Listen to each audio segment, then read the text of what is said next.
point also for this afternoon, especially in this moment of transitions, just going deeper into the narratives of the countries about the role of women after post-war periods.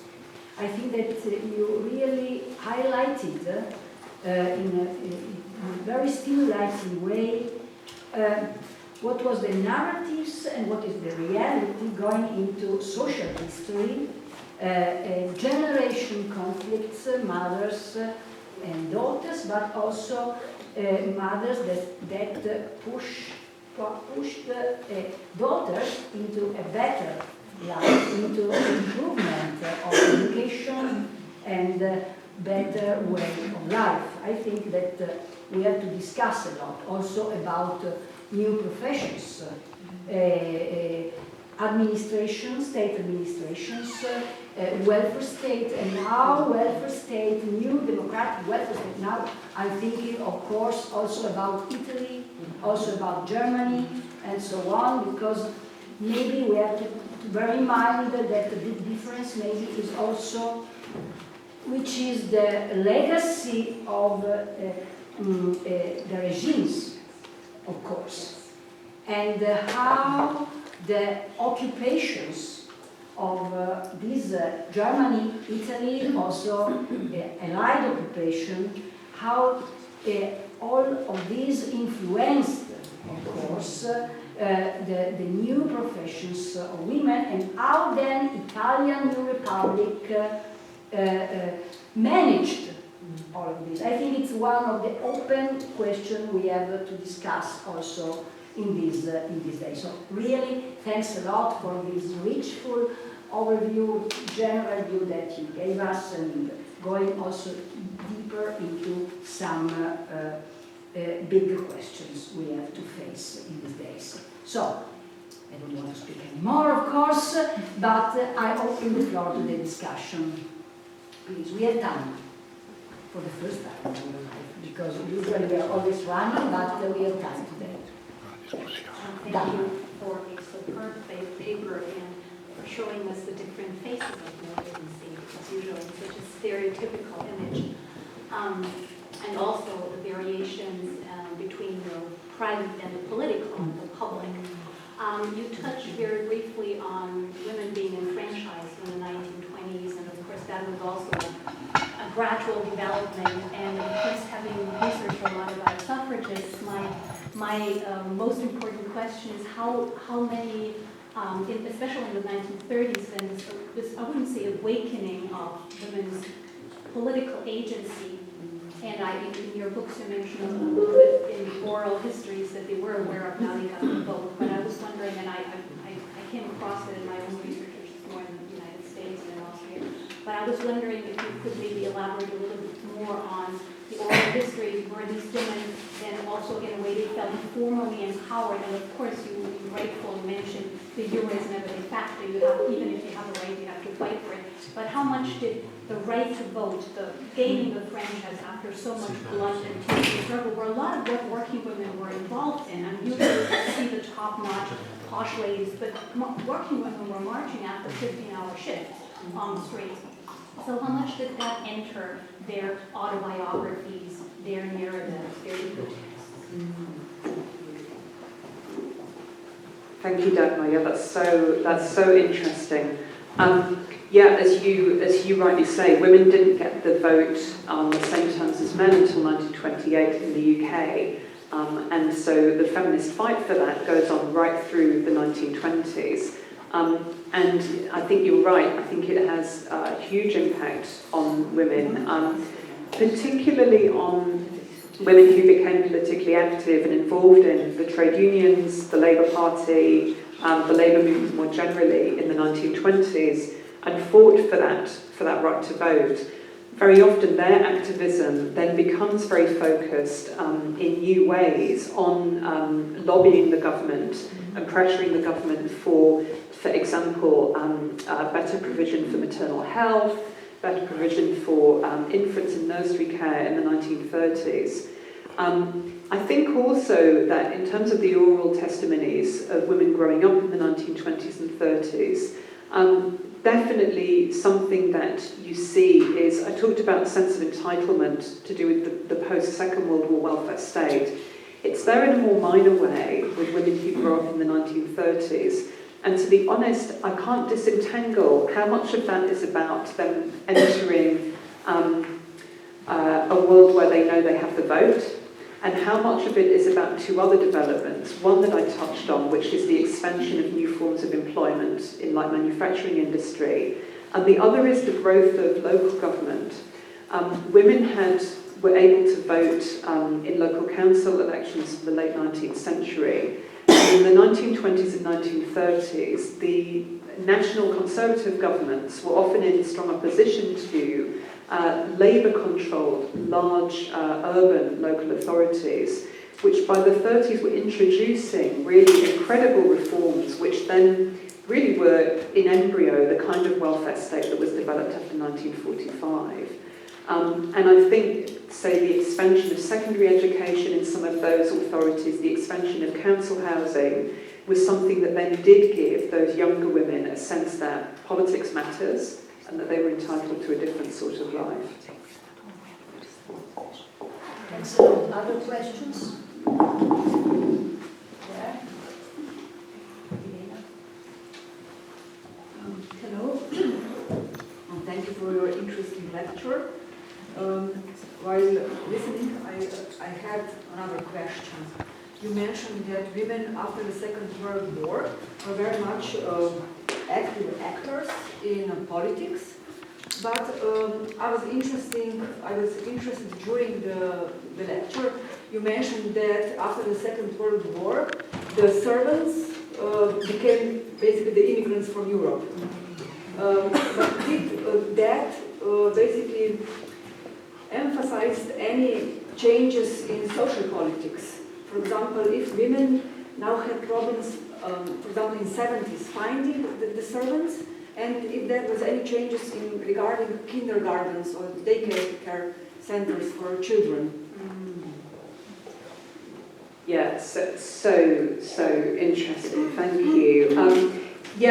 So after the Second World War, it's very interesting what happens with domestic service, because Britain begins to recruit European workers from refugee camps, and for women in particular, the social origin of their European family was extremely important in the kinds of work that they were then allocated to do in Britain. And there was a definite sense that recruiters from refugee organisations would try to identify women from middle-class origin to employ them as domestic servants in Britain, because they were seen as being cleaner and of high class and so on. And in some cases, this then resulted in women being able to have a trajectory from domestic servant to nurse to then professional employment. Having said that, I would stress that immigrant women more generally from Europe almost always found themselves in the lowest paid sectors and in work with worse conditions than British-born women of whatever class. So nationhood did also play a major part. In terms of the impact of lack of servants on British households, we see in the 1950s certainly a great deal of consternation in middle-class households about the lack of servants. But it's very interesting, by the 1960s this has almost died away. And what seems to happen, if we look at the surveys that charted this, is that it becomes socially unacceptable to think about employing servants in a world where, of the welfare state, of a kind of evocation of greater equality, and a world where people are not really meant to serve others in this kind of servile way. Service never completely disappears, but it does disappear from political narratives. And in fact, we're still living with the legacy of that, because we know in the UK now, many immigrant women are working in domestic service. It's never talked about, never by any political party. It's not seen as important. The second part of your question about nursery provision, it's very interesting. The decline in domestic service and the rise in women's factory work has no impact on nursery provision. And I think this comes back to the idea that women are to be treated primarily as mothers by the post-war welfare state and primarily seen as such. So at the beginning of the 1970s, the number of nursery places per head of population in the UK is the same as it was in the 1930s. And then that changes hugely. And it's an unsung victory of the feminist movement. By the end of the 1970s, the nursery provision has trebled in the UK. And for the first time, it's on the political agenda. And that comes about because of the fights of feminist activists and women trade unionists in the public sector who begin to argue for nursery provision, both in order to help working women and their children, but also in order to create a new profession in terms of kindergarten teaching. They do not completely succeed, and unlike in some European countries, the care of young children is never treated as a profession or even a senior occupation in the UK, but they do manage to increase nursery provision. Other questions?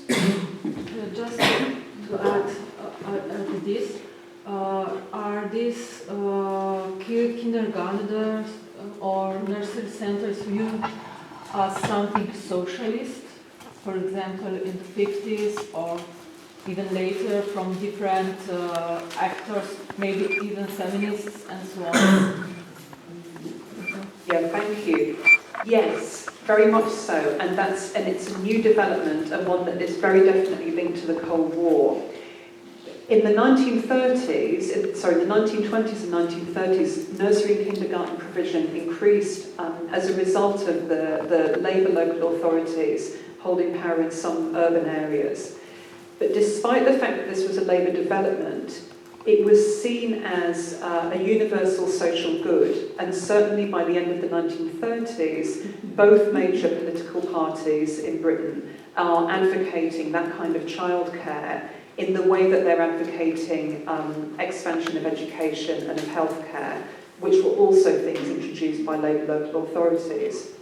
By the 1950s, that's completely changed, and I'm sure that you're right. You know, it's a very new development, and it is very much about the idea of drawing a distinction between the Western mother who looks after her children and the totalitarian state where children are socialised by the state. Other questions? Thank you very much for your really impressive lecture. I am especially interested in women's leadership. And you mentioned a lot of time welfare and the construction of welfare in the second post-war period in Great Britain, and you mentioned social work too. My question is, I know enough well the maternalist movement of the first decades of the century in the United States and a little less in Great Britain. And so do you think there is a kind of connection during the 30s and in the second post-war period between the movement, the social rights movement of women, and the construction of possible leadership in the future of welfare state in Great Britain or not?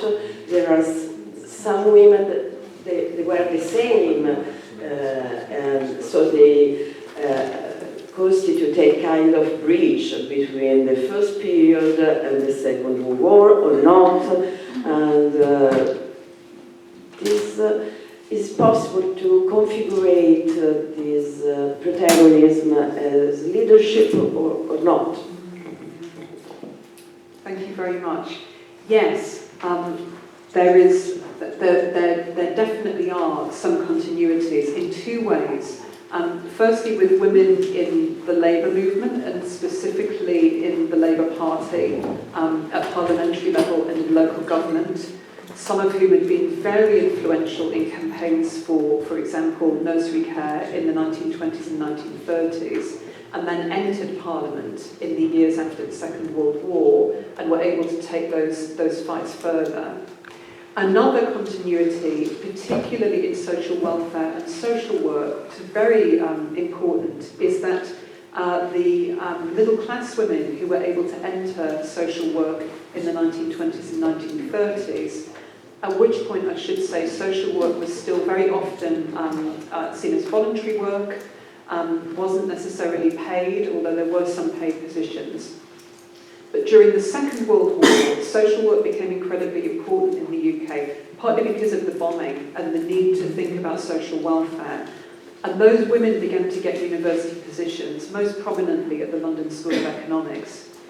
As social work then became an occupation that was reinforced within the post-war welfare state, they were then the women who trained the new generations of social workers, generations who were increasingly coming from lower middle class or working class households.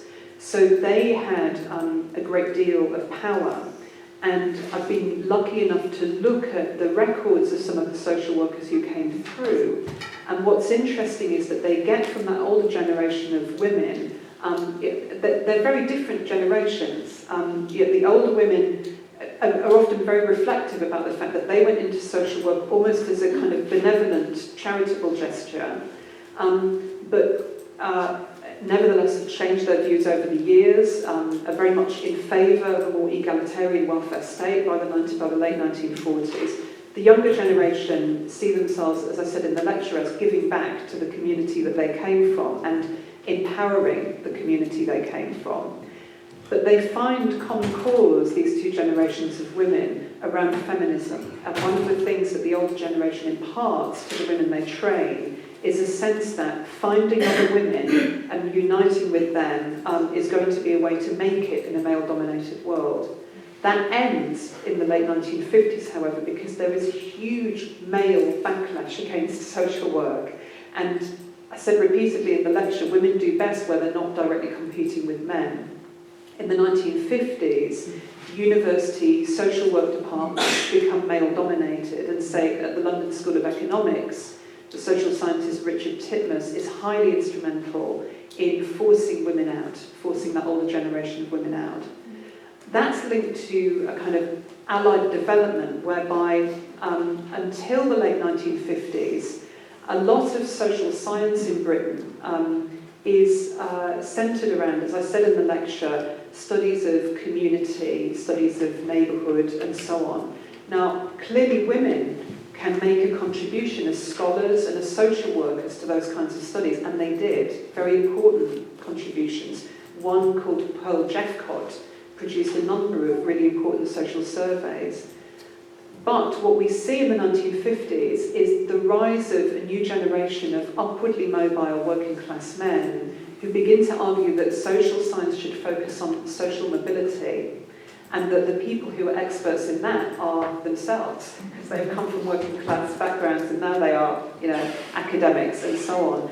And so in the 1960s, social science and sociology becomes far more dominated by that narrative, and that creates new employment opportunities for the men. We have 5 minutes, yes? Is it this one? Yes. Okay. Thank you very much for a really very interesting lecture. I find that this emphasis that you've given to a generational aspect is very important, and I would like you maybe to elaborate more on this mother-daughter relationship and this mother's aspirations, and maybe even the way they push their daughters into a different kind of life.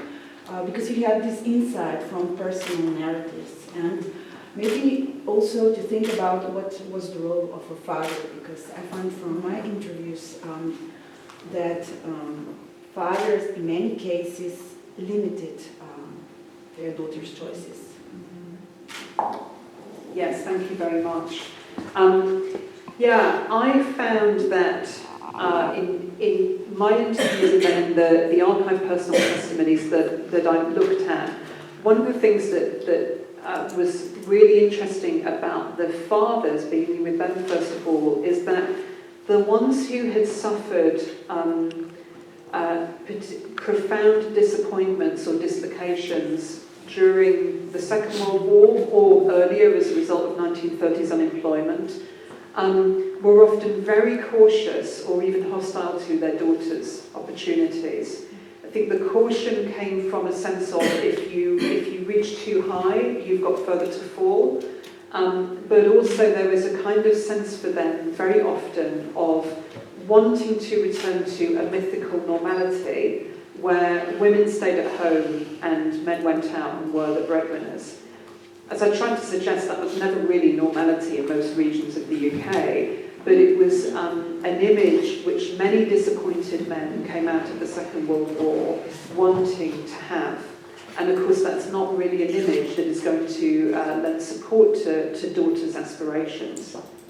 Having said that, there's a wonderful organisation called Mass Observation, which did a huge number of social surveys around people's attitudes to the welfare state directly after the Second World War, including surveying many working class families and distinguishing the responses of men from women.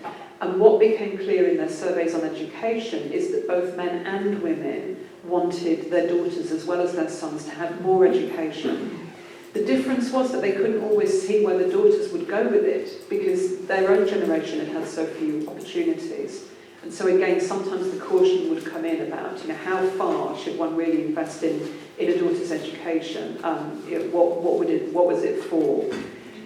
But on the whole, what I found was that fathers were generally supportive, but did not think about the specifics of how to support, other than to try to keep their daughters in education for as long as possible. By contrast, the mothers very often had very distinct goals that they would impart to their daughters. These were in some cases occupational goals, and in some cases material goals, like for example buying a house.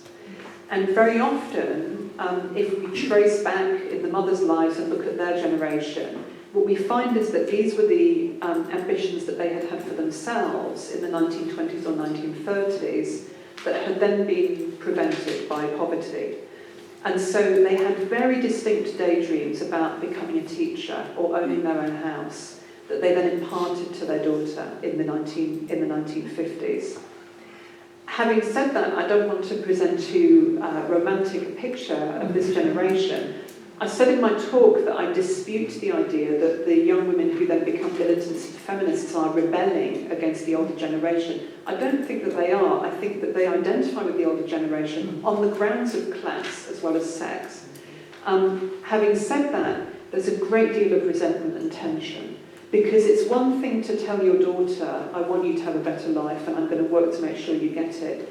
It's another to watch her leave and to have that life, and for your own role to be simply to support. And I think that today, we still see this with, the decline of welfare states and the idea of families being more important in supporting their young. We forget that that involves an enormous amount of labour for women as carers for dependents, with very, very little reward. Thanks a lot.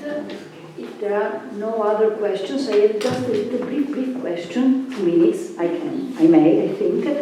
What about the role of religion? Because during the two watersheds of the two aftermath of wars, because secularization, of course, played a strong role in this period, but we know, I'm thinking to Italy in this moment, of course, that some political parties, they insisted in this role of women at home and housewives and so on, also after World War II. Just to brief, what about Anglican Church? Yes. Well, it's so interesting. And as with so many things with post-war transitions, completely conflicting. So I'll keep it brief by just mentioning two things, both to do with the Second World War, the post-Second World War period. There's a real distrust politically as well as in wider society of religion as a provider of services, or indeed religion as an ideology that should be taken too seriously in the political realm after the Second World War, and that's for two reasons. It's partly because the Anglican and the Catholic churches were expected to provide social welfare before the Second World War, and in the war it became clear that they just couldn't manage this, that state action was needed to really look after social welfare in a universal way. So there was a kind of discrediting of the churches as providers of charity in that way. But also, there's a great suspicion of ideology generally in the 40s and 50s, again linked to the experience of fighting fascism and also to the emergence of the Eastern Bloc. And that impacts on religion as well in very interesting ways. At the same time, however, and strangely because as you say, we think about the Anglican Church and it is extremely powerful, but in fact Catholicism remains a very strong religion and also a provider of education in post-Second World War Britain. The welfare state was predicated on the idea that Catholics would still be provided for by the Catholic Church in particular significant ways, especially in terms of education. The Catholic Church educated about a third of British children before the Second World War and continued to do so afterwards. But the Catholic Church did not buy into at all the post-war narrative of giving people a more extended and advanced education. And so by the 1960s, what we see is that Catholic education is incredibly inferior, incredibly badly provided for, and that the girls going into Catholic schools are getting incredibly different messages to those outside. They're an interesting test case because they are still very likely to become feminists and to become workplace militants and to demand more from life. And I think what that shows is really the power of the kind of welfare state narrative and the kind of expectations that they're getting from their parents against the kind of religious messages that they're getting. Thanks a lot. So, we are going to have the first break, but before...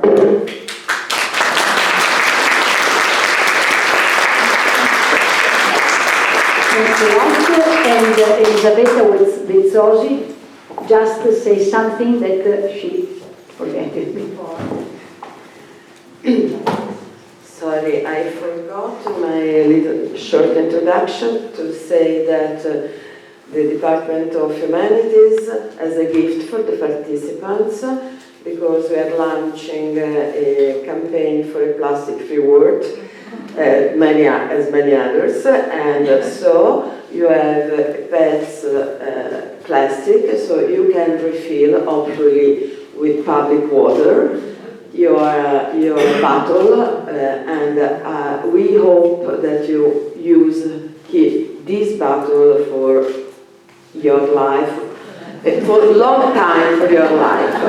So this is recyclable and you can refill and refill and refill. And it's like a book.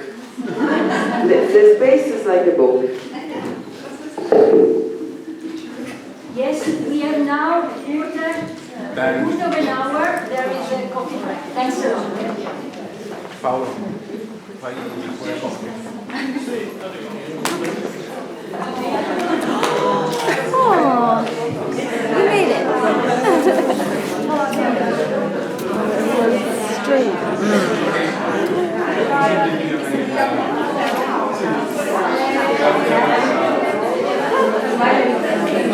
No, qualcun altro con la ricevuta in casa mi chiede.